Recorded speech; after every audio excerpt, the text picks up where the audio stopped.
afternoon, everyone, and welcome. My name is Mark from Cube Corp. I'm one of the sales directors, and we are very privileged today to be joined by one of Australia's leading faces in the property market. Okay, we are here today because we're forming a bit of a property market update, a bit of an outlook about what's happening right now and what is to come. So those of you that are live on Zoom, those of you that are live on Facebook, feel free to jot down some questions there anytime they come up, and our lovely team here will be able to relay that to myself and to Dr. Andrew Wilson today. So, are we ready? Yes. A little bit louder so the microphones can hear. Are we ready, guys? Yes. Come. It is a fantastic Saturday Sydney morning, okay? And, let's already technical difficulties. Can we click on that, please?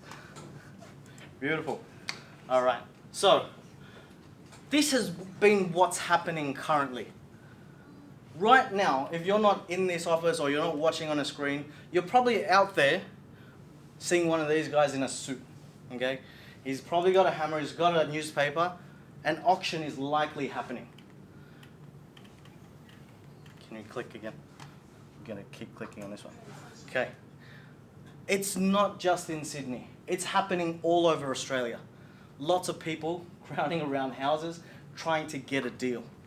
In fact, it is blitzing at the moment. If you've been following our Facebook feeds and My Housing Market by Dr. Andrew Wilson, he's been showing you that we are hitting some record numbers for the auction clearances and just auction attendances. So what's happening?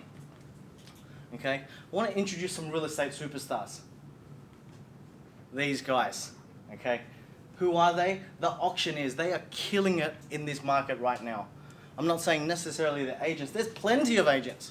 But these are the auctioneers. They're killing it right now because, ladies and gentlemen, the market is indeed very hot, okay? Ooh, could you click? I need you to keep clicking here. Cool.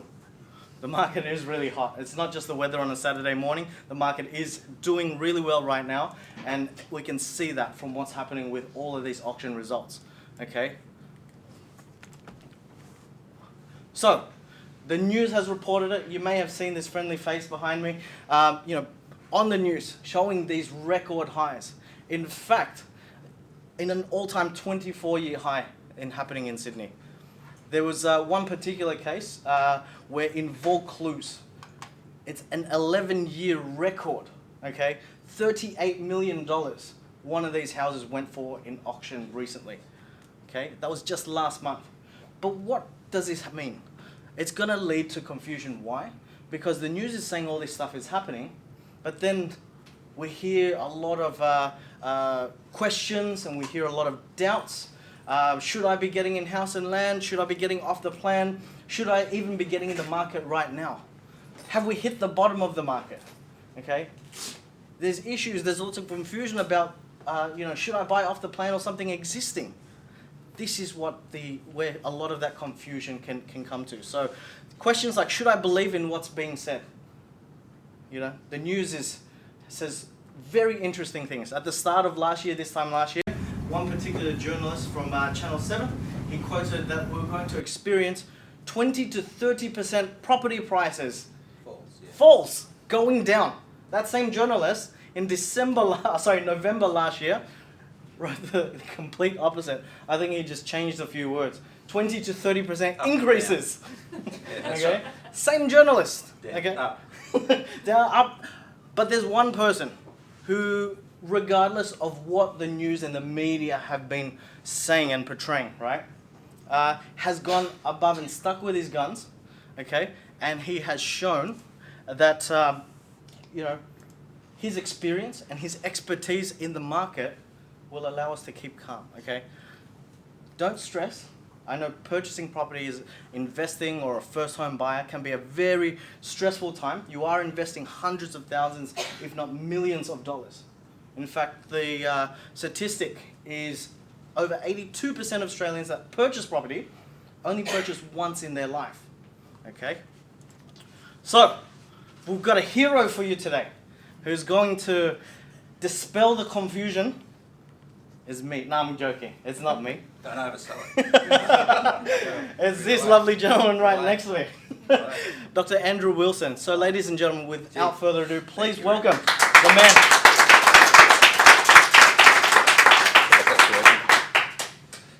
Thank you for the introduction. Well, that's a pretty good picture, isn't it? Yeah, I'll keep that one. I don't think we really need to do a presentation at all today. I mean, what's the secret? You know, I mean, it's a boom, correct? Yeah. There's no mystery anymore. Of course, we're being inundated with all the still the scary stuff, like it's all going to end in tears, right? Next year or the year after, because interest rates are going to go through the roof. Ho ho ho. But you know, the media need a story. I don't blame the media. It's those that sort of provide them with the misinformation that attracts our attention. But it is a boom at the moment, and as we speak, I think I can see all the people heading off to auctions or heading to the hotel to celebrate the victory of a purchase. But it's a tough time for buyers out there. You know, and if you're buyers here, you must be, you know, waking up in the middle of the night screaming, thinking of will you get that property? My daughter's currently looking for her second home, which is really good news. And she's constantly on the phone to me saying, well, what do I do? You know, they said $1 million and now they're saying 1.2 and now they're saying 1.5, you know. So we have to look somewhere else and we have to look for a smaller place maybe. And this, of course, is the sort of the compromise and the disappointment that buyers are undergoing now. But it really is, I did some stuff this week which I put into sort of a couple of catchy grabs, and that was that this is the boom we had to have. All right? You're probably not old enough to remember our previous Prime Minister, Mr. Keating. Do you remember Mr. Keating?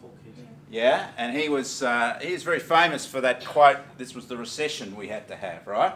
Back in 1991. So similarly, this is the boom we had to have, but it's different to those circumstances because this was, as long as we had the roadblocks that we've had to our housing market, I guess our orderly housing market journey over the last 3, 4, 5 years, it was just building up energy. You understand? It's like a dam over the river and it's getting more and more of a backlog of energy demand. And now, with those dams having been released, we're seeing the surge in demand. But once it's dissipated, and it will, we're going to get back to what we probably should have had 3 or 4 years ago, and that's more of a normalised housing market, all right? Which is a good thing because will give us a lot more certainty and predictability going forward, right? So yes, I was just thinking, the last time, I think we did one at the beginning of last year, didn't we? We did. Yeah. Yes. And then we did one at the beginning of the year before, Don. I think, weren't we out at Parramatta? Yeah. Yeah. I think we did back-to-back at Parramatta. Yeah. And Oh, Mark, sorry, can you mute someone there? I think the kids were very excited they were talking.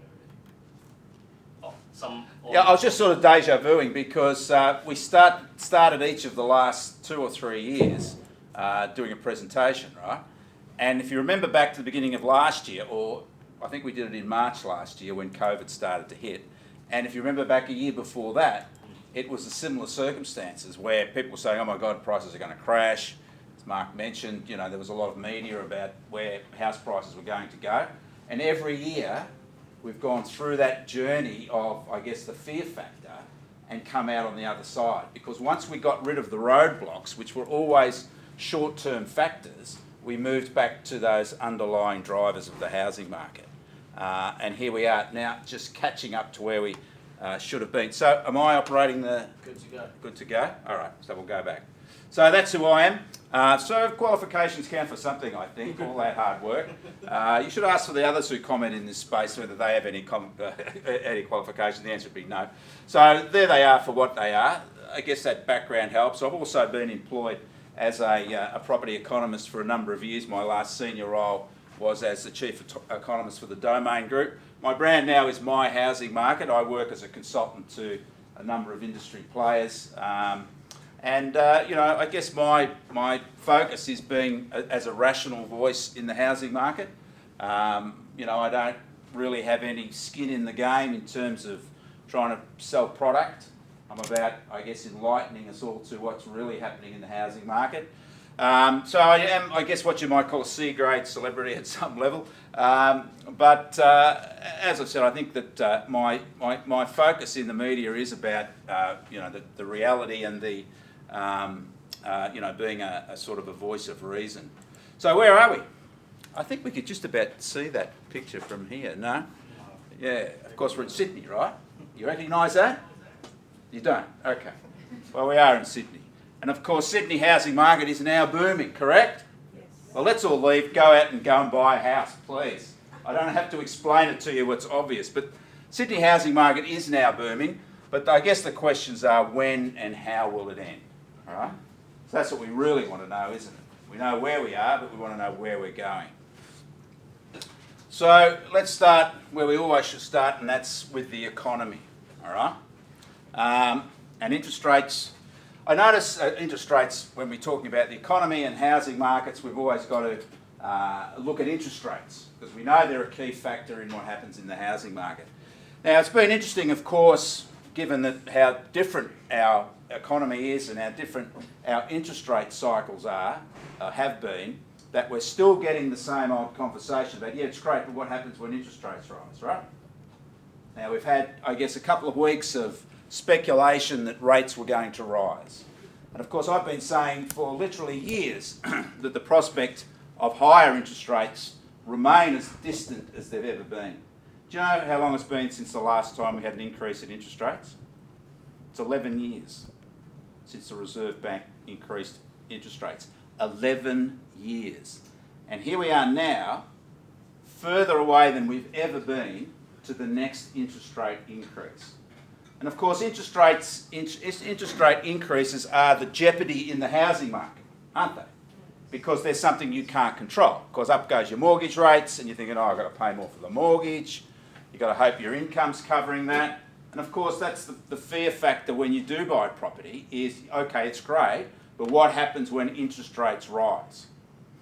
But as I said, we are further away now than we have ever been in terms of our next official interest rate rise.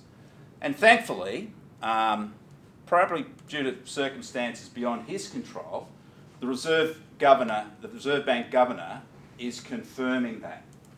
Has said this week quite clearly that regardless of what's happening with house prices, there will be no increase in interest rates for the foreseeable future. And the reason I say that's beyond his control is because the economy's not doing as well as he would like it to be doing. It's doing very well in relative sense compared to where we could have been with the COVID shutdown and where everybody else is. But of course, to absolutely kill the economy stone dead, you'd increase interest rates at the moment, right? And that's the last thing he's going to do because he'd be, looking in the wanted ads for new work. But so we now even have the Reserve Bank confirming that the issue with house prices and interest rates are as distant from his perspective as they have ever been as well. And that's how it always should have been. Interest rates are about the economy, official interest rates, not about the housing market, controlling house prices.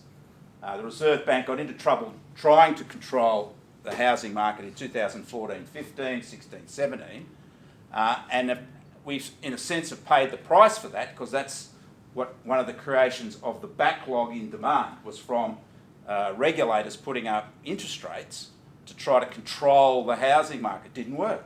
In the short term it did, but all it did was create a backlog of demand which is being released now, right? So that's why I say the boom we had to have. You understand that?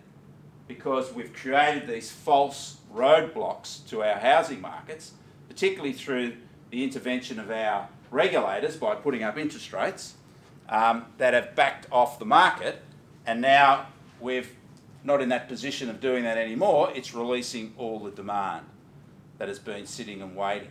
So this is just catching up. You understand that? This is not some crazy, outrageous, market boom. It's just catching up to where we should be.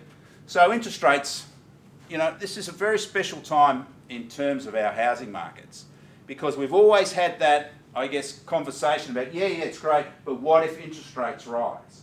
We know they're not going to rise for the foreseeable. That might be another 10 years. It might be 20 years. And hang on to your hats, it might be never, right? To get interest rates up, we're going to have unemployment maybe even lower than 4%. Reserve Bank Governor has said that we're looking for 4%, right? Now, we were in the fours and back in 2014-15, and we still weren't getting the incomes growth and the inflation that typically we get with low levels of unemployment. And this is the conundrum globally, that low interest rates haven't created prosperity. They haven't created higher incomes, right? And, the US got an unemployment rate in the 3s, the lowest since the 60s and the 50s. And they still had low incomes growth. So this is a whole new ball game now in terms of what interest rates do in our economy. So you can understand that factor. I mean, why do we need a Reserve Bank Governor anymore, or the Reserve Bank controlling monetary policy when there's no prospect? Because, hey, interest rates at the moment are 0.1%, which is about as close to zero as you could get. So they're not going to go down anymore, and they're not going to go up anymore.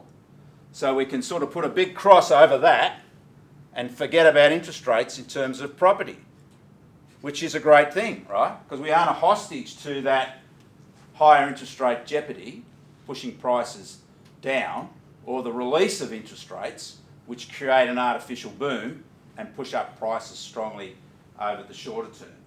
So then it becomes all about local factors, right?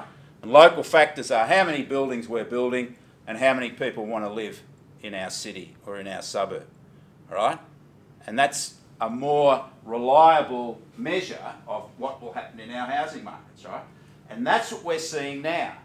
We're seeing first the uptake from the positive affordability that's driving our housing markets right across the country at the moment, and also matching up with local supply and demand factors, whether we're undersupplied or oversupplied, whether we've got higher levels of migration or lower levels of migration, higher levels of first home buyers, etc., right?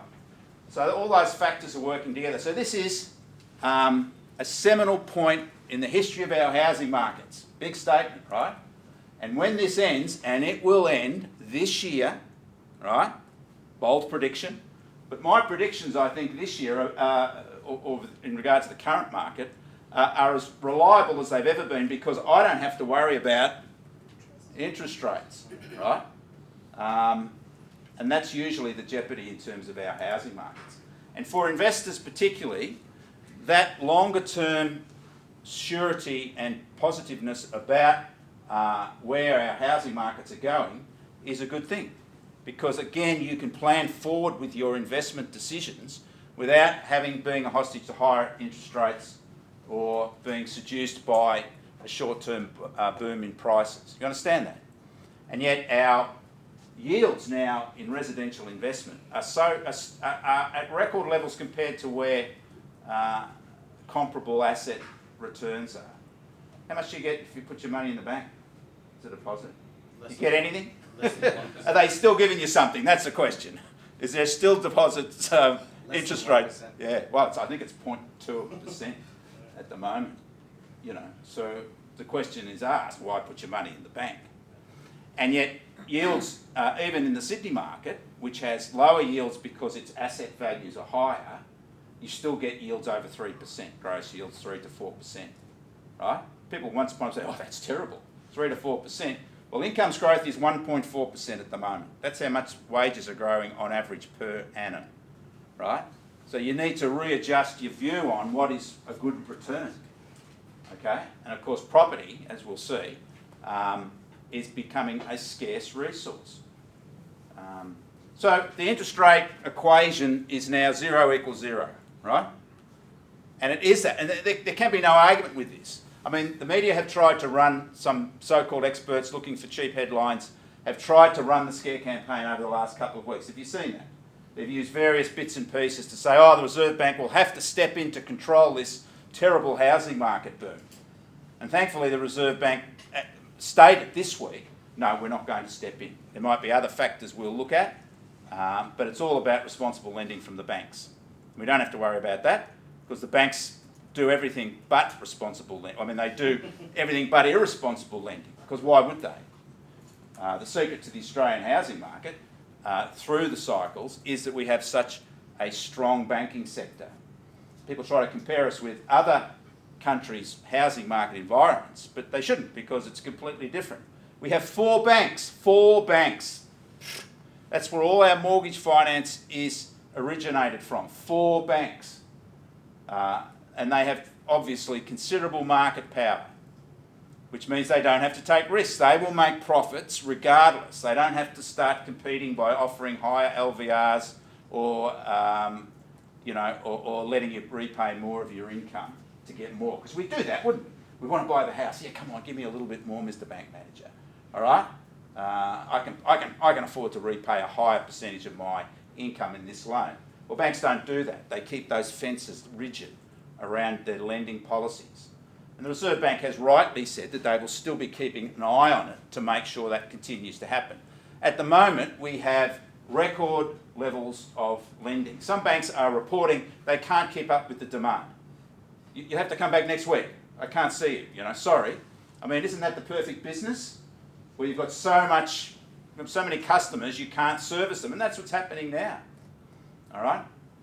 So this is an environment where we're now seeing the last gasp of those interest rate cuts we've had over recent years now being released as higher house prices, right? Because affordability is so high at the moment.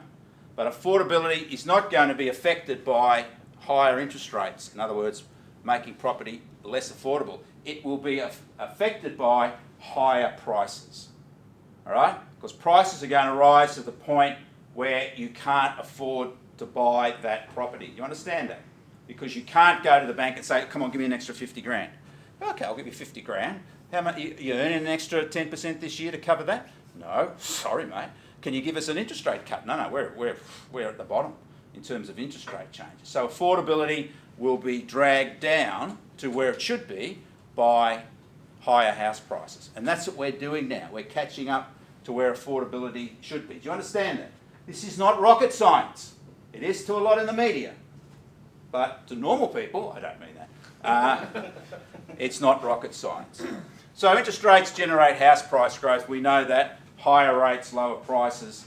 But local factors determine the rate of growth. That's why not all capital city markets at the moment are growing at the same rate. They're all growing strongly, but the markets that have the most to catch up with, Melbourne, Sydney and Perth, are all growing at the stronger rates, all right? Because they came from a lower starting point, which we'll look at. So these are our interest rate. This is the interest rate journey, all right? So these are mortgage rates. And you can see that back in 2008, our cycle peaked with a mortgage rate of nearly 10%. How would you like to be paying 10% for your mortgage? No. That would be really impacting your balance sheet and creating very low affordability. But of course, we had a very strong economy there, probably the last of our real strong economic periods, with mining boom number 1, all right? And we had too much demand, not enough supply. Inflation started to increase. The Reserve Bank did what it does in those circumstances, and it pushed up interest rates. And the theory there is it pushes up interest rates because obviously it takes money out of our pockets. We can't spend as much. Businesses have to pay higher amounts for their overdrafts. They can't invest as much, so it cools off the economy. It pulls demand down so it can match supply.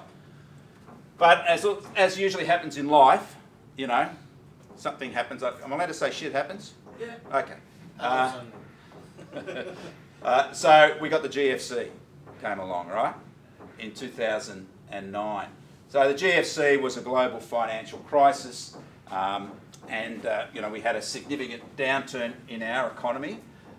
So the Reserve Bank did the other trick that it does, and that is it reduced interest rates to put more money in our pockets, right, to encourage banks to invest, encourage us to spend to get our economy up and running again. So it created demand, all right, and that's the theory. And it worked, but we had a lot of help from our good friends in China, right, because we had mining boom number 2. So the rest of the world just went down, down, down, down, down. Australia, we went boom again, all right, because of the mining boom number 2. Again, too much demand, not enough supply, inflation rising, Reserve Bank came in, and it raised interest rates to take out demand. But that is the last rise we had in interest rates at the end of 2010. When are we now? 2021. Who would have believed it? The last official interest rate increase at the end of 2010. And since then we've joined the rest of the world cutting rates, cutting rates, cutting rates, cutting rates, trying to get prosperity back into our economy, trying to get money back into our pockets, trying to create demand, right? And shortage of labour and all those things, bidding up wages and all that lovely stuff we had here when our wages were growing by 4% a year, right? And it hasn't worked. It hasn't worked anywhere. As I said before, it hasn't worked in the US, in the Eurozone, in the UK, and we joined the party a little bit later than everybody else. But nonetheless, we had the same results. Now, it hasn't been a smooth journey, you can notice, because in 2015 and 2018-19, interest rates increased. These are mortgage rates. And that was those actions I described by APRA, who are the financial regulators. They're in charge of looking after the risk management of our banking sector. They said there was house prices were too high here, right? They decided, first time ever, and that was because there were too many investors in the market. So they instructed the banks, you've got to cut lending to investors, right? And the banks did that, they pushed up interest rates and they made it more difficult for investors to get a loan, right? That's that higher interest rate scenario. Then the market cooled, then picked up again, and APRA entered the market once again in 2018-19, same result. In fact, this result was more profound because it caused a crisis in confidence in our housing markets. The fear factor infected us all, and down came the market at the end of 2018 and into 2019. Thankfully, and even the media are starting to realise this, that APRA have recognised that there were significant consequences, particularly in terms of our construction sector, from taking investors out of the marketplace, which we'll have a look at soon. And they have said that they will not, more or less interfere in the marketplace again, as they did in those periods. So that's the interest rate story. Now we're down at 4.5%, all right? It's interesting, those mortgage rates, even though we've had a cut, haven't really changed over the last 9 months, but that's the banks for you. They're at the position now where they really can't cut any more, their mortgage rates. And these are average rates, not holiday rates, honeymoon rates, but because their margins are so low. Isn't that sad? I think they're still making $6-7 billion a quarter, but that's just terrible stuff, guys, But, so that's our interest rate journey. So it's here, and that's where it's going to stay. For your guess is as good as mine. But to get to higher interest rates, mortgage rates, we are going to have to at least get an unemployment rate with a 4 in front of it.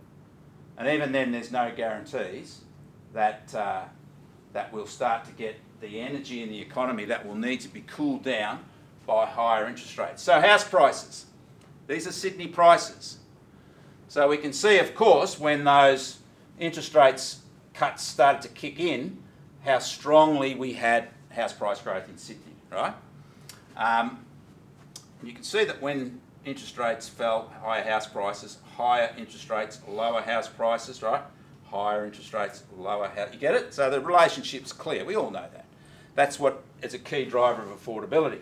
But once we had those significant cuts to rates, up she went. And Sydney grew stronger than any other market in the country in terms of prices growth. 2 reasons. One was, you see that little, I don't like using the word bubble, but anyway, it looks like a little bubble. But that very strong period in 2014-15, the Sydney market was being driven clearly by investors at that time. And most of those investors were buying apartments. Remember those pictures of people queuing up and apartments were being sold in an hour? 500 apartments gone like that in an hour. And that was mainly to investors. And this is one of the reasons, and maybe the only validation, that APRA had to increase rates to ease that investor activity. So that did ease, but the market took off again with lower rates.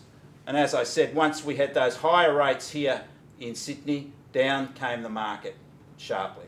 But then picked up again. we had other factors, if you remember, at the beginning of 2019. I mean, there were predictions then that Sydney's house prices would fall by 40% in 2019. Remember them? 40%. I won't name names. One day I don't, everybody knows, but there were a raft of, obviously, it's like the group mentality of the ignorant. They hug each other and hope, well, if we're wrong, we're all wrong, right? And boy, were they wrong. So house prices fell in the short term, but in fact, over the year, house prices actually increased by 12% in Sydney. So not down 40%, up 12% in Sydney over the year. Now, the other factors that held the Sydney market back then were the Banking Royal Commission. You remember that? And there was a lot of negativity there. Well, what are they going to do? So that was adding to the fear factor, which was being fertilised by all these ridiculous predictions of house price crashes, based on nothing. And then we had the election, 2000. You remember the election? And there was a lot of issues there about changing negative gearing, well, blah, blah, blah. So there was some actual fear factor drivers there that kept the market flat. But the interesting thing is the market actually started to recover earlier than many anticipated, because as we were saying in our presentation, the underlying drivers remained positive for the Sydney housing market. These were just short-term interruptions. You understand? They weren't affecting, they were sentiment-driven, the fear factor. They weren't reflecting the underlying demand and supply factors of the market, which once the fear factor was pushed to one side, the market took off again, all right? It caught up to where it should have been. It caught up here to where it was heading back to 2017. So, of course, we know what happened last year. What happened last year? 12 months ago, maybe to the day. COVID. Right? We had another interruption. All right? COVID. Again, we had that same conversation, didn't we? What were the predictions? Same. 20, 30% fall in house prices in Sydney last year. Remember that? Yeah. And that was what Mark was showing in those headlines. And he said the reporter went from, just crossed out the down and put up over the top of it, right? But that's what happened here, And the thing about COVID, and it was difficult as a commentator then, because I didn't know what the future was going to be with COVID. None of us did. I mean, it was terrible, remember? We didn't know where we were headed for this. But I always said the same thing that I said here, right, was that the underlying drivers of the Sydney housing market remained positive. The underlying supply and demand factors remained positive. Of course, we were driving blind as far as COVID was concerned. But the reality was COVID wasn't significantly affecting those underlying drivers. Over the longer term, and thankfully it wasn't a longer term, that once we got on top of COVID, 3 cheers for the New South Wales government in particular. I don't know why she doesn't get more pats on the back, because she really deserves it. Well, it's a whole of government initiative. I go to Melbourne every month or so. Gee, it's tough going down there. It's, it's my family live down there. But, you see the real difference between, the way that was managed there and here in terms of the way people feel about things still, And we've got a lot to be thankful for that. But the Melbourne market, even though it has had a more of a terrible negative experience with COVID, of course, it had shutdowns through spring. It had one just a month ago, right? Its housing market has bounced back strongly too, showing that the whole point to COVID was that the shutdown didn't affect the supply and demand drivers of the market, right? All it did was meant we couldn't buy or sell property because we weren't allowed out of the house. You understand? It's very hard to do that. Auctions were cancelled, and it was clearly all a physical restriction to transactions. And once the physical restrictions to transactions eased, we were out buying property, right? In fact, we were still buying property at the depth of the shutdowns. Not a lot, but people were still buying, obviously online, right? Property during that period, because COVID did not materially affect the supply and demand drivers of the Sydney housing market. And we're seeing that big time now, because we've got that energy release of all these backlogs here, here and here is now getting back. Because if we look at the cycle, right, now this is now, I'll tell you how the market's performing right now, right? Sydney's prices to this point have increased, median house prices have increased by 4% to now. This year, 4% to now. It may get to 5% by the end of this month. So the March quarter is looking maybe around about 5%, which is about as strong as the Sydney market ever gets in a quarter. All right? And yet, we've now just got ahead of where we were 3 years ago. You understand, this is the logic. 3 years ago, our prices were the same as they are now. 3 years, no growth in house prices. But since then, we've had a 1.5% fall in mortgage rates. So money's a lot cheaper. And we've had a 6% increase in incomes. So of course we can pay more. We can pay way more than we could then because we've got a much lower interest rate on our mortgage and we're earning 6% more. That's the secret here. Is it a secret? Is it hard to understand? That's the affordability scenario. See, affordability is high here because prices have basically remained the same. And yet we've had those other factors of affordability. We can afford to pay more, lower mortgage rates and higher incomes. Do you understand it? It isn't some crazy, it's just very simple economics, accounting even, right? But the point is that once we absorb that 6% increase in incomes and we absorb that 1.5% decrease in mortgages, it'll just flatten out. Because we can't pay more without lower interest rates or higher incomes. We know interest rates aren't going any lower, and if they go lower, it'll be to 0.05%, which is ridiculous, right? And I'm making a joke. But in other words, it's not going to make any difference to affordability. And incomes, as we'll see in a minute, are at record low levels. Incomes growth is just above the line. So we don't have the capacity, even if we want to keep pushing up prices by what will likely be 5% a quarter going forward. And every quarter that goes by where we see 5% increases in prices is going to make it harder for us to buy a property. Do you understand? Because those higher prices, we can't keep driving them because our incomes aren't growing and we have the same interest rate. That's why it'll peter out. So, yeah, mate. Sorry, can I ask a question on that? Is that it? No. With that comment, yes. Affordability is getting there, but what's your comment on, as you would know, what's happening for a lot of off the plan? A lot of developers are actually increasing their prices to match what they feel the market is willing to pay. Well, they'll either be a winner or a loser, won't they? And we can talk about that at the end in terms of the unit market. But we're going to talk about the unit market, and thank you for the question, in about 10 seconds. Okay. All right? I'm so excited. I know, I can see. I just, steady down there. We have a drink of water for Mark over here. Okay, so where was I? I've lost my train of thought. Affordability. So you understand the secret. It's not a big secret, right? This is why it's happened. It's not there's a committee somewhere that's decided, let's have a Sydney house boom. All those in favour of a price boom? Okay, done, we're going to have a price boom. And then they have another vote, let's have a bust. Doesn't work that way. It's very simple. People, supply, demand, houses, right? And it all puts it, and look, we've got now the ultimate driver in these circumstances, of course, and that's FOMO, right? We all know I didn't know what FOMO was 4 years ago. And now it's every second word I use is FOMO. You know what FOMO is? It's fear of missing out. So people are now, a year ago we were panic buying toilet paper. You remember those good old days? Yes. By the truckload. I can't work it out, but whatever. We're a toilet paper country, but, I don't know. And now we've got panic buying housing, right? So we've gone from the toilet paper to the house. But we're panic buying housing, Anyway, and that's FOMO for you. Fear of missing out, right? Toilet paper or houses.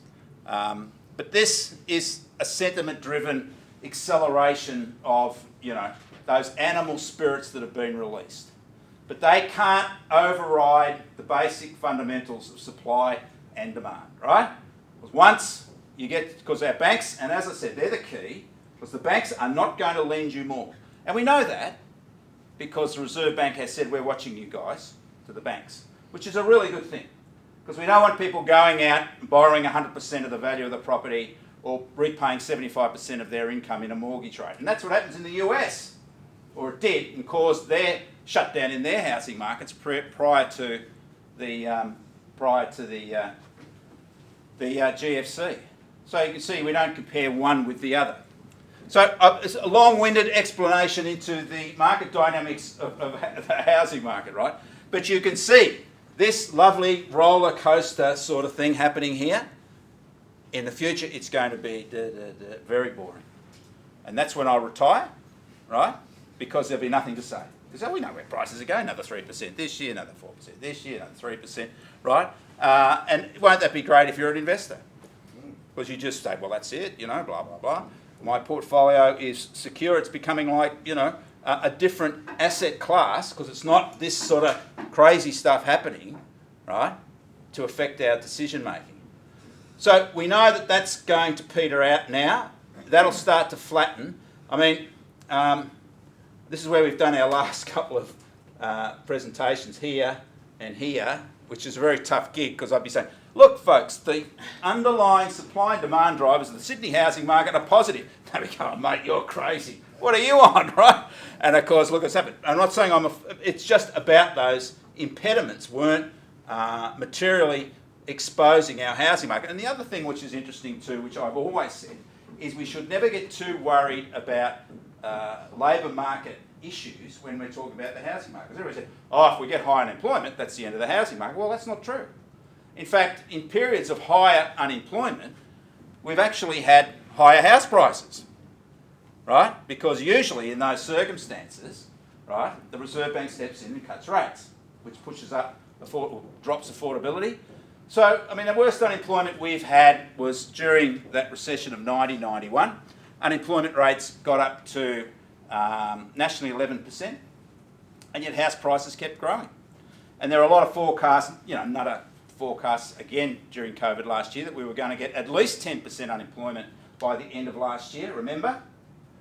With a bit of luck, we'll get a 5 this year, right? We've still got some issues with the end of JobKeeper this month, but we're still tracking towards a high 5. And yet, obviously, that hasn't had an impact on our housing market, because even if we got 10% unemployed, 90% have jobs. And most of the people who have jobs, they're the buying public. They're the people who are transacting property. Another thing, well, I'll mention now rather than later, is that, no, I'll wait for later. So, we understand the cycle now, right? We understand where it's going, we understand why it's going, we will get less of, in fact, I've seen the financial journalists have done a 180 degree, no surprise, on their predictions of higher interest rates, weasel words, or maybe interest rates will be higher, you know, and that's the headline, will interest rates go higher? You know, oh, I've got to read that, right? And now they're saying, oh, they're not going to go higher, because the Reserve Bank governor has said, no, we're not going to increase interest rates, which they have been saying actually for the last 3 or 4 months. So, units. So let's compare units with houses. And I think this is an interesting comparison because firstly, you can see that the unit market is affected in the same sense of the cycle as the house market. So I said that, and this is not just locations, it's property types as well, that it is about the local supply and demand factors which affect, with interest rates, how those other markets perform. And you can see there that the unit market has tracked through those periods the same as the house market. Now, the difference here is supply, is that we know we've had higher supply of apartments in Sydney. And that's why the apartment market hasn't grown as strongly as the house market, because Sydney doesn't build houses anymore. Did you know that? Handful here and there. It's all apartments. I mean, this is the Australia's centre of higher density living. It's always going to be. Talk about that at the end. But can you see that the underlying energy of apartments is exactly the same as houses, right? It's that factor that shows us those that the nature of the markets in each of units and houses, the underlying factors are the same, and the dissimilarities have been in supply during this period. Now, Sydney's unit prices I told you that house prices have increased by 4% to now, right? To last week. On track for probably 5% this quarter, which is very, very strong. Unit prices are up 2% so far this year, right? So they've grown 2% this quarter. So prices are growing in units. And we know that anyway, and we'll look at that with the latest data when we look at the auction results. So it's a big, long story. I've really kept you enthralled, correct? Right? But you're educated now, you're informed, right? You can tear up the newspapers or cancel your subscriptions. No, don't do that, they're my mates. But the future is one of a lot more certainty now because those factors have dissipated. And there's a couple of other points to that which we'll go through shortly. I'm not transitioning. Okay. That's all right. Try again. You can be the button man. There we go. Should be good. There we go. So interest rates will remain lower for longer. We know that for sure. No more cuts left. We know that for sure. And no more rises for years. We know that for sure. So no surprises. So let's have a look at that unemployment rate. And this is our latest unemployment data. And you can see, of course, we peaked at 7.5% as a result of COVID. Look, Australia has done fantastic, right? We are the poster boy, the poster girl for world recovery from COVID, right? We've done great. And to be quite honest, I think the pats on the back go to we Australians because we listened and we did the right thing, right? We did the right thing and we've come out of it better than anyone else, right? Let's all pray that we don't have a repeat of this anytime soon. We're into vaccine mode now, more certainty, I guess, going ahead, hopefully, with our economy and our housing markets. But we peaked at 7.5, the latest is 6.4. Again, we had nonsense predictions about the cliff, the herd of the cliff, that's the new one. Not so new, we're in the end of JobKeeper end this month. Will that mean somebody predicted an extra 200,000 on the unemployed list?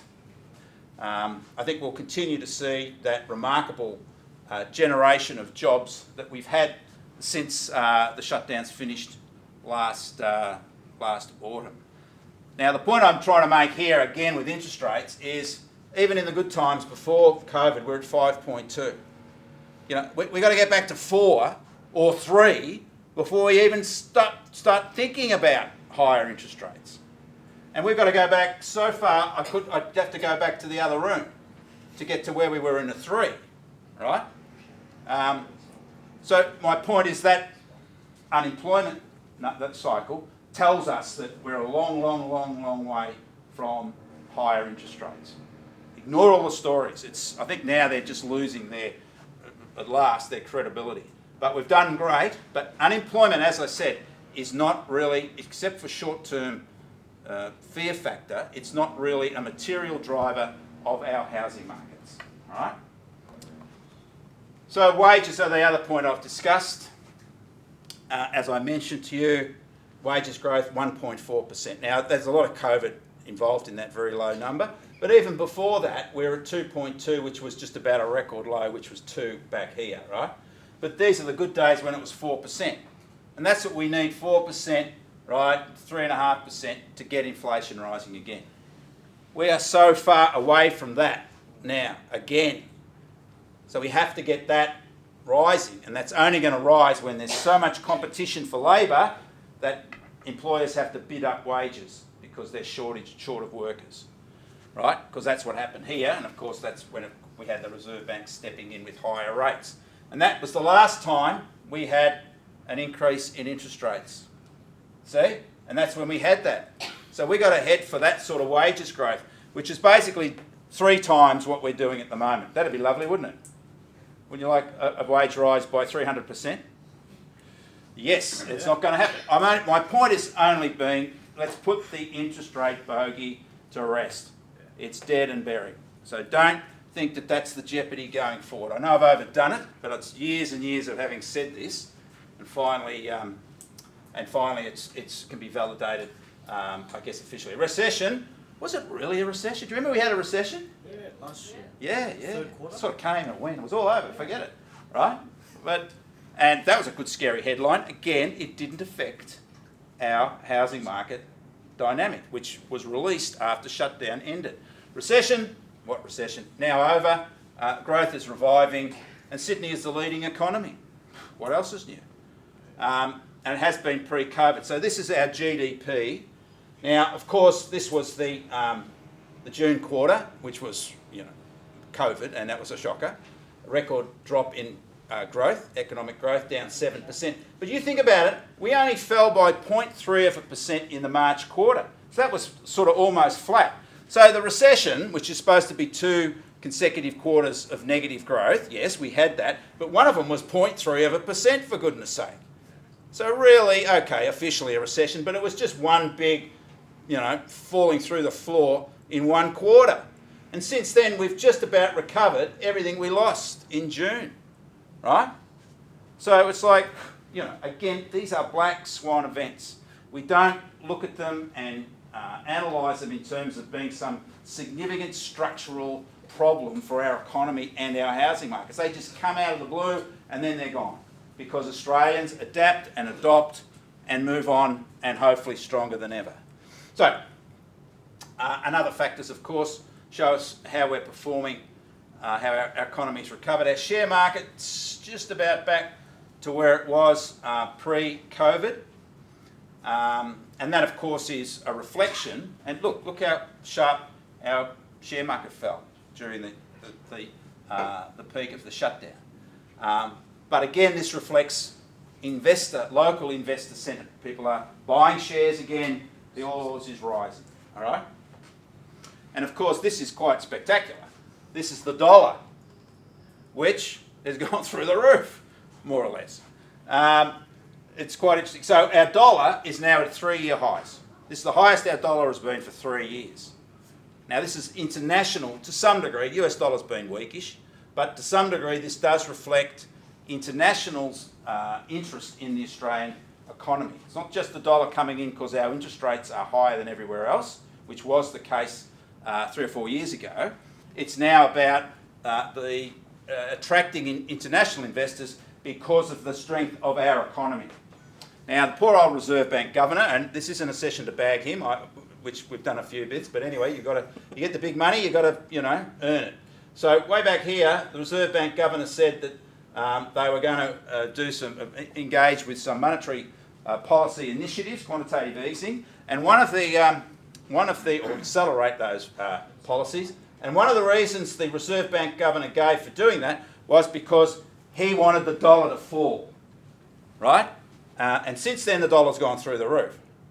You never tell the markets, if you're the Reserve Bank, right, where you want the dollar to go, because they'll start making sure, because they think it's going to go down, I'm going to buy, right? And they start creating a margin between the perceptions and the reality. So I've gone, and again, the Reserve Bank governor said during the week that he wants to see the dollar lower. So I would expect that to be back at 80 cents anytime soon. But over and above that sort of rubbish, it does reflect again the perceptions internationally of the Australian economy, that our dollar is so strong. Again, there is some weakness in the US that drives that, but we've certainly recovered since our pre-coronavirus position. So all I'm saying is that in terms of the economy, we don't have any issues, even if there were fundamental issues connecting the economy, and it is in regard to interest rates, as it will affect our housing markets, right? We forget about that, all right? So, Sydney, again, lowest unemployment rate of all the capital city markets, all right? This is raw January number, which is always higher because it's not seasonally adjusted, but we can look at it compared to the other capital cities, and Sydney has the lowest unemployment rate, which traditionally it owns, the strongest economy in the country. So, Sydney is the nation's premier housing market. Well, I've lived in Sydney for 11 years, I would say that, maybe I'm a Sydney sider now. But do you reckon it's the premium housing market? Well, I'm going to prove that, if you don't believe it, because have a look at the house prices, which we all know, of course. And these are the current extrapolated on that 4% growth that I mentioned so far this year. Sydney's median house price is now well above $1.1 million, median house price, and you can see where it's situated compared to the other capital city markets, right? Brisbane's still tracking double the Brisbane market and everywhere else, and still significantly higher than the Melbourne market, right? And that relationship has been maintained, over the longer journey. So obviously, you pay more for something. I mean, this is the Bentley, and this is the, what will we call Melbourne? Mercedes. No, not a Mercedes, mate. No, give me a break. The Volkswagen, yeah, that's right. Yeah, good, reliable German car. So there we go. So, and of course, apartments are exactly the same. Median price for Sydney apartments $750,000. So I guess it's the old saying, you get what you pay for, right? But certainly you pay more for Sydney in terms of its premium focus. So this is quite interesting. Let's have a look at house prices. So we've seen absolutes, right? And what the value is compared one to the other. Let's have a look at how house prices have grown since the GFC in each of the capital city markets. So by since the GFC, I mean at the peak before the GFC hit us. So that's when we're all sort of on the same page. So you can, depends where you obviously start your measure when you want to compare prices, because some housing markets perform faster than others at various periods of time. Same for the share market. But if we use this position, which is just prior to the GFC, it's about more of a common period before it all sort of went down. So since then, Sydney house prices have doubled since the GFC, prior to the GFC. Melbourne up 85%, and really the others have gone nowhere. And look at the share market performance. Share market, the All Ords is up just 1.3%, right, in the last 13 years. And Sydney house prices have doubled. And you can see unit prices are up, obviously not as much, and as we said, there are other issues with the unit market, particularly in regard to supply recently, although this hasn't really impacted that, because unit prices are typically always lower than house prices because of lower levels of demand. But you can see the difference between the unit price and the house price is a lot closer in Sydney than it is in Melbourne, right? And in Brisbane, and similar in Adelaide. So I think that's another validation of Sydney as the premier housing market in the country, right? Buyer types. Now, this is one other thing I want to refer to. So this is the home loan data from the ABS, and this shows us who's buying at the moment, nationally, all right? Now, these are owner-occupiers, right? We have never, ever, ever seen so many owner-occupiers having home loans approved. These are record, this is what I said, not joking, the banks are having trouble servicing the demand from owner-occupiers for applications for home loans. Owner-occupiers. So, the black line are investors, right?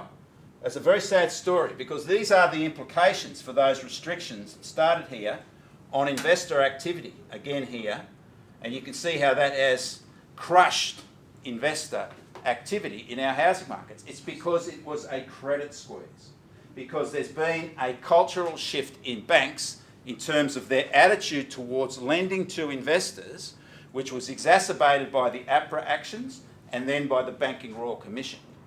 It is very difficult for a developer or an investor still to get finance, right? Rates are higher than owner-occupiers, and this is a consequence of those actions that crushed investors and those cultural changes to banks, which became entirely risk-averse to investor lending. And that is not a good thing, because investors should face the same criteria for lending as owner-occupiers. But having said that, in terms of the regulator, the point is that if all the demand is from owner-occupiers, there notionally is lower risk than if back in the old days we had strong demand from investors. You understand? The lesson we have from housing market history is that owner-occupiers will do anything to hang on to their house, right? And we learnt that back in the recession 1991, and that's why all the then commercial banks switched to housing, because they realised that that was, the roadway to gold, because owner-occupiers, Australians, will do anything to hang on to their house. And we know that because when we look at issues such as mortgage defaults and arrears, they remain and have remained at significantly record low levels, right? Even through COVID, where they were given some assistance. So what I'm saying is that even in terms of perceived risk in our housing markets, it would come from that black line, being too many investors, right? We have way few. In fact, the market share for investors now of the total lending is the lowest it's ever been, 19%. So of all lending now, 19% is going to investors, which is the lowest market share ever. And the grey here are first home buyers. And can you believe there are now more first home buyers in the market than investors? Never had that before. We've never seen more first home buyers than there are investors, because investors typically are the enemy of first home buyers because they crowd them out. They're bidding for typically the same place, and they turn a first home buyer into a tenant, if you understand, through that competition. But we've never seen that before. So again, this is reflecting the risk profile of our housing markets because there's so few investors in the market, right? And that's what's driving prices so strongly, is that it's that changeover owner-occupier. And New South Wales is the top for home lending, considerably the top for home lending over January, 9.6 billion, way ahead of anyone else. So let's have a look at the supply side of the equation. Now this is important.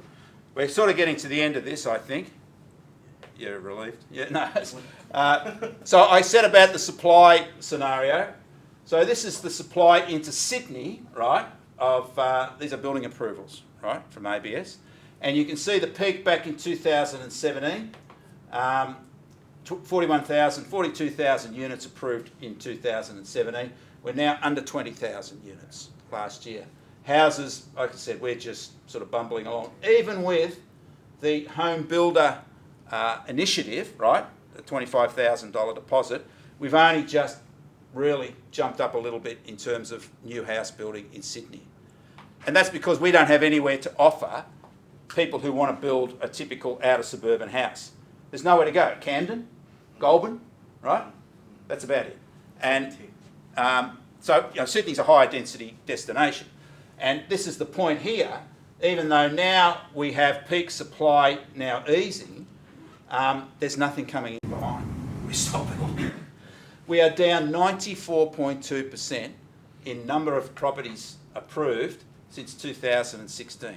So if we hadn't had the COVID border shutdown issues, which have impacted demand, right, we would now be starting to seriously face an undersupply of property in Sydney, a shortage of places to live.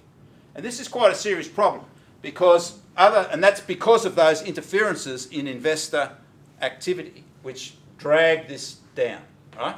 And I don't want to get sort of too dramatic about this, but we know it can happen in Western advanced cities where you get an undersupply, a chronic undersupply of property, what can mean for social issues, and particularly social housing. Just have to look at some of those American cities, what they're experiencing. I'm not saying Sydney is heading there, but certainly it's going to take some initiatives to reverse what is this shortage of property going forward. And that, of course, means that Sydney will remain that premier housing market because we're undersupplied. And now it's just a pause in that inevitability of undersupplying this market and having housing shortages. See, Sydney's got nowhere to go but up. That's the whole point. You know, we have the Hawkesbury River, we have the Blue Mountains, we have the Pacific Ocean, the national parks. They can only funnel out to the southwest, and we're already down to Camden, which is 80 kilometres away, all right? And that's why they created Parramatta as a second CBD, so it could split Sydney. You know, so that's why people who particularly looking for traditional inner suburban or Sydney suburban locations are looking at apartments, right? I'll have a bit more to say on that shortly. So, undersupply, right, in the Sydney market. And that's worse than any other position of any other capitals. And this just shows that the approvals, annual approvals to January, Melbourne's booming. But in houses, the big difference is that Melbourne's got that spread, and you know Brisbane's just below Sydney, and Perth's just below Sydney. It's because they've got places to spread on the fringe, whereas Sydney can't do it. My point is undersupply going forward. once we rebalance our economy, particularly with international borders opening, we will move towards the inevitability of having a shortage of housing in Sydney. And the only way Sydney-siders can go is up, and Sydney has embraced higher density living at a much higher rate than any other capital city for a number of reasons, and we can see them out there because it's that wonderful harbour and the beach and all those sort of things that we want to get close to. So we've gone up, but now we've just run out of space on the fringe, so we have to go up, right? And one of the things that is interesting, I'm going to do something for one of the TVs next week, is that this is now the time, the perfect opportunity for downsizers and empty nesters to look at that apartment in Sydney, because they are going to get the best price they could ever possibly get for their lower northeastern suburbs, upper north property, right? And then start looking and being in a strong position to buy and have good choice of properties, and that will act to soak up a lot of the apartment, particularly the higher quality apartments in Sydney quickly, right? And of course the other thing is they've got plenty of buyers, not just from locals, but we've got a flood of expatriates coming into Sydney at the moment, around 30,000 expected this year to come into Sydney, right? Now they're here to stay, and most of them are cashed up and looking for those family-friendly suburbs, leafy suburbs, or larger apartments, because they come from international apartment cities. So the supply side is something we shouldn't ignore, and that will adjust, in my opinion, sooner rather than later. So the latest data, so let's have a look at the latest data. We should always look at those weekend auction markets, as Mark was so appropriately pointing us to at the beginning, because they tell us what's happening on a weekend to weekend basis, and they're completely reliable. So let's have a look at Sydney's clearance rates historically, and you can see how house prices quite clearly track clearance rates. And this is updated for the March quarter. Can you see the same relationship? I used to have this argument all the time years and years ago when I started actually introducing market analysis based on auction clearance rates.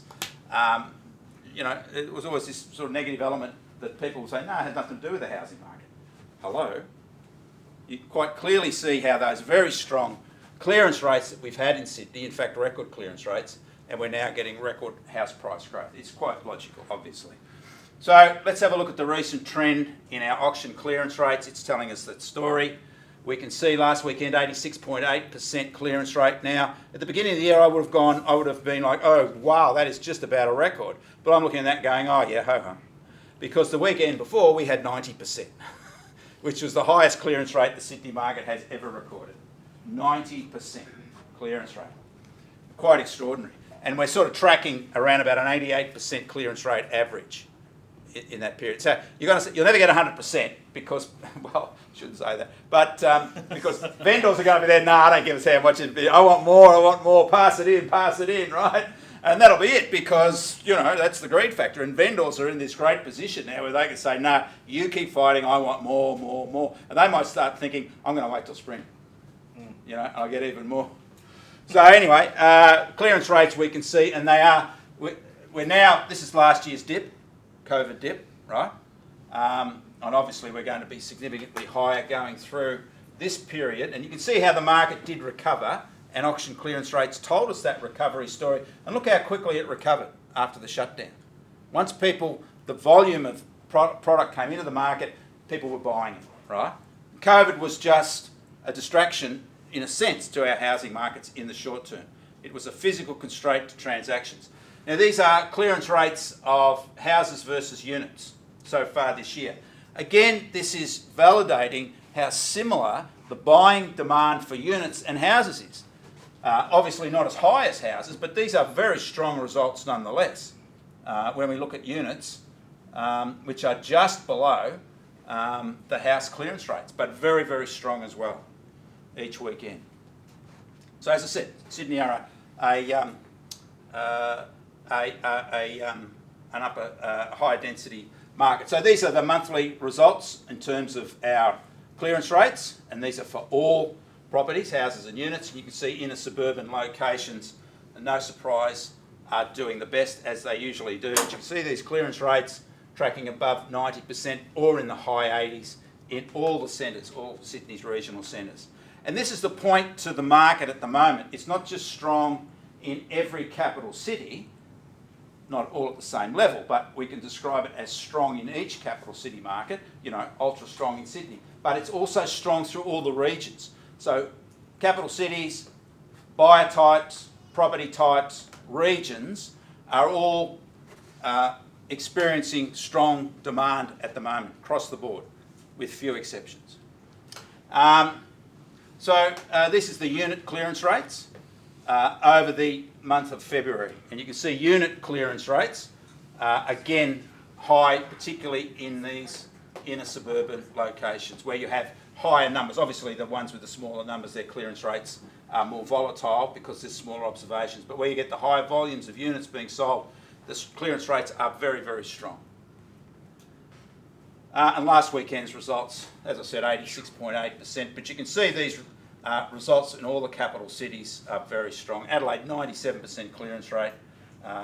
We see 90% in Adelaide and Canberra almost every weekend now. And the remarkable thing is Brisbane. We've never seen clearance rates in Brisbane at that level. They're typically, a good result in Brisbane for a Saturday is 55%. We're going like, hey, wow, that's great. Brisbane's doing really well. Now we're getting 80%, 90, 80%, 70% clearance rates in Brisbane. And you can see that compared to the year before. But across the board, you can see how much higher all markets are. And even Melbourne's now, and that was a holiday weekend last weekend, but as it's come through its shutdown period, Melbourne has also accelerated. But there's no doubt, who the leader is in terms of the number of properties sold at auction, and that's Sydney. And there's around 700 properties going under the hammer today in Sydney. So it would be a shock if there was anything under about 88%, particularly with all the momentum going forward. And they're the regional results for last weekend.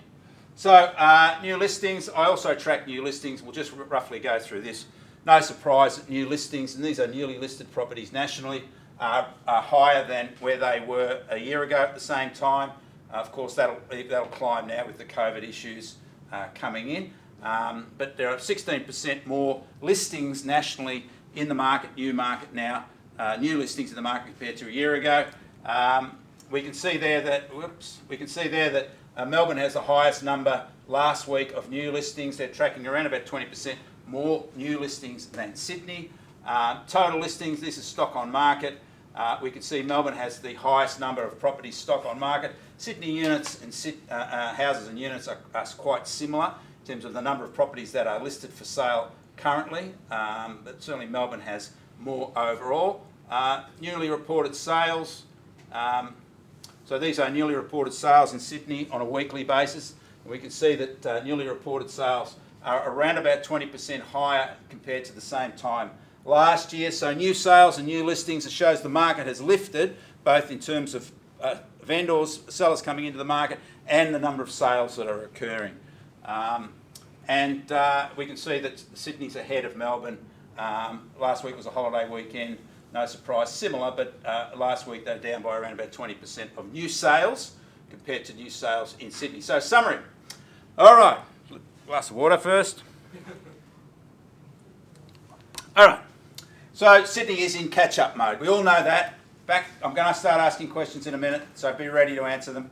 Only joking. We're in catch-up mode, and we're set to record strong prices growth through 2020. I think that the growth rates will start to dissipate from the March quarter onwards. We'll wait and see. Prices surge will ease over the year as affordability declines through higher prices, steady mortgage rates and low incomes growth. Most Sydney regions' price ranges, buyer types and property types will experience strong buyer demand through 2021.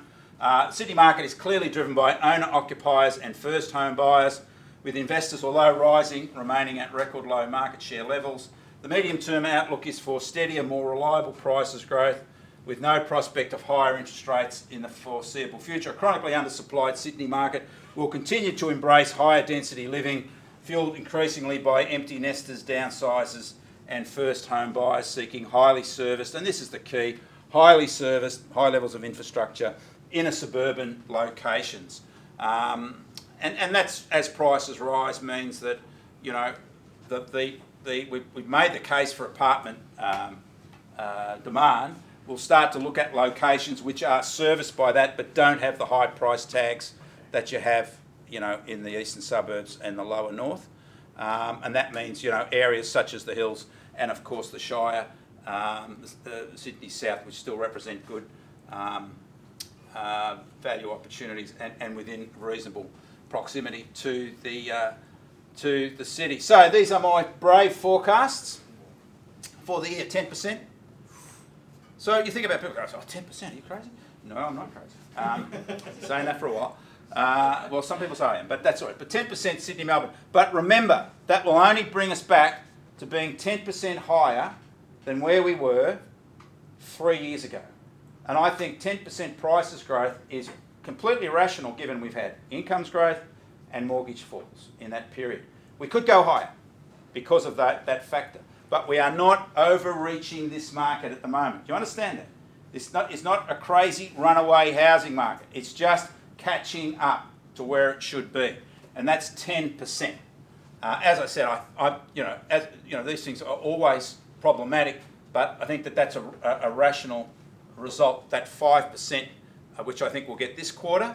But I think affordability barriers will start to enter into the equation. But let's remember, we're already halfway there. Okay? We're only a quarter away through the year. And we're halfway there. So, hey, I could be wrong. But if I'm going to be wrong, I'll be wrong on the low side, not on the high side. You understand? We're halfway there. Sydney apartment prices, I always thought I was a bit under the money there, but up by 3% this year. We're already up 2%. So I think I'm going to be a little skinny on that one. So I might revise that. But we're already up 2% in the unit market. So I think that, rationally, given results to date and how much energy we have in the market and that FOMO thing that's, really quite evident, that we may certainly exceed those forecasts this year. So, again, I guess I finish off by saying about misinformation and ignorance. We are always a hostage, and it has been, I guess, about that cycle that means that there's fertile ground for exaggeration or fear factors or over-negative or over-positive predictions for the market. And that is the curse for our markets because, you need to be informed. And what I try to do is provide more information, reliable, real-time information, to give you the appropriate tool set to make your decisions, right? Watch out for my site eventually, which will get up, but I've got a lot of tools that have been developed, real-time data modelling tools that are give you a better sense of where the market is and where it's going without relying on those typical backward-looking price sets that we look at. That's why I mentioned the auction markets as an example, but they're really only capital city markets. And like I said, the ignorance, look, it's headline chasing. I don't blame the media for that. They have to draw and capture your attention. That is what they do, right? And if people are prepared to, I guess, risk their reputations, whatever they are, by making outrageous statements, 40% price falls, etc., then so be it. But I guess we have to be more circumspect, more rational about what we listen to, but how we actually take it on board as well. And that means getting a better information resource. It's not all about what somebody's saying. You need to also have that validated by what the data is showing you as well. And it's important to have the data as close to the action as possible, not what happened 3 months ago. But of course, the exception is for those that buy on the fear and sell on the greed it generates. Maybe not so much greed, but you think about it. The last two presentations I did with you, Don, we were at the bottom of those little curves. If you had bought on the first one, when we were saying, look, I know it looks tough out there, right? I know there are predictions of 40% price falls, etc. this year.